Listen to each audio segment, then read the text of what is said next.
Hey guys, today's story is about a backseat DM. So a few weeks ago, I was getting set up for an online TTRPG set in the world of Avatar: The Last Airbender, run in the Fate core system.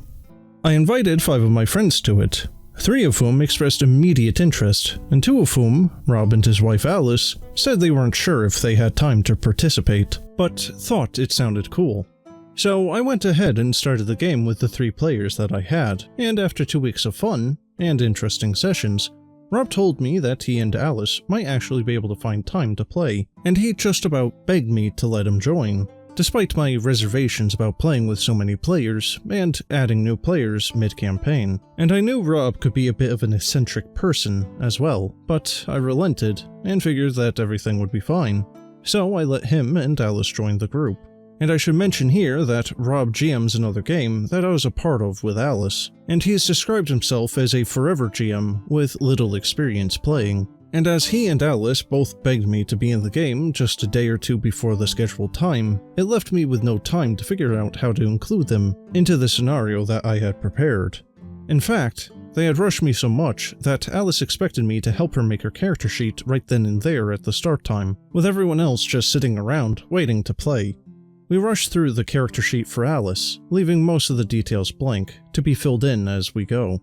Rob, on the other hand, had a character prepped who made little sense.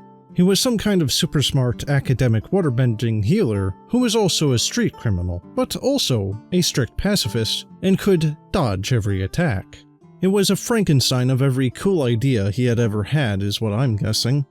And I just let him roll with it because I didn't want to hold up the game.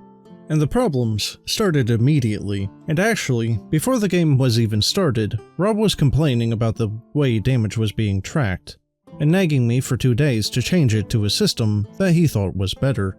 Also, when I first saw his character sheet, I suggested a possible scenario that I thought might make sense for how he would meet the current PCs. My casual, 1-sentence-long idea was immediately met with hostility, accusing me of writing a script that I wanted him to act out. He suggested that it would be better if we just said that their PCs had been there the whole time, and to skip an introduction entirely, and that what I was trying to do was stupid, and only for rookie GMs. So we started playing, and the new PCs met the existing ones in a scenario that sounded a lot like the one I suggested to Rob, with his character trying to hustle the existing PCs out of their most valuable possessions. And before I could narrate what I think would happen in this scene, Rob starts rule lawyering and dictating to another player that their character has to fall for their hustle. This upset the player and made them really quiet for the rest of the night. I tried to just roll with it, not wanting to ignite an argument.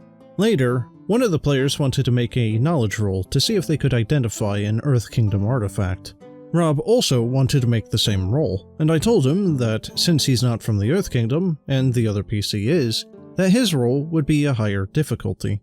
And cue our next act of backseat GMing, with him telling me that I'm running the system wrong, and it should be done this other way. Mind you, Fate is a system that the developers intended to be incredibly hackable and flexible, and light on the rules. And at this point, I was finding it a little hard to breathe. Literally, it was hard to get a lungful of air since I felt like I had someone on my back. And at one point, one of my players wanted to convince an NPC to divulge some information, using her strongest skill, empathy. I explained that empathy is typically used reactively, such as to notice the NPC is withholding information in the first place, and not proactively, and that the skill she needs here is rapport. Rob immediately contradicted me on this, saying, no, empathy totally also encompasses what she was trying to do, which is just completely wrong, but again, rather than drag out the rulebook and make a scene, I let it go. Next, the players found themselves challenging an NPC to an arm wrestling contest as a distraction to steal the artifact.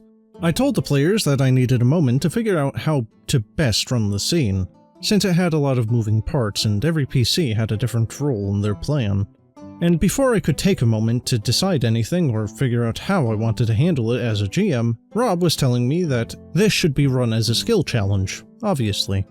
I didn't want to have an argument in the Discord in front of everyone, so I just sort of agreed to it. My body was shaking at this point from sheer nerves. At this point, it had been 3 hours of getting backseated, including a dozen smaller nitpicks from Rod that I've omitted from here. And finally, our session was wrapping up. The players surprisingly got through all the content that I had pre-planned for them a little faster than I expected, so it was time to let the players decide where they would want to go and do next. Rob suggested, "Well, this is usually when the guys start coming out, so what if we got attacked by new people who were pursuing this other player?" This other player was uncomfortable and said that they would rather not do that, especially since they just fought them last session. Rob and Alice steamrolled the player and ignored their objections, and declared that the antagonists were now here. And again, I hesitated to put my foot down, and I know in retrospect that I should've, long before this, and I went along with it. The established PCs just wanted to keep their heads down and avoid the bad guys, but Rob and Alice didn't. Both of whom go charging in looking for a fight, and I finally got fed up and decided to end the session there. Afterwards, the existing players messaged me telling me that they had a horrible experience, and in the words of one of them, that there was one GM too many. I decided to politely confront Rob the next day, telling him gently that I felt upset about how he acted, and that the other players had complained. However, I told him it was only one person to try and make him not feel bad. And in the past, Rob had been one to talk about how he values open communication and sensitivity to other people's feelings and kindness. So I thought this conversation would go well.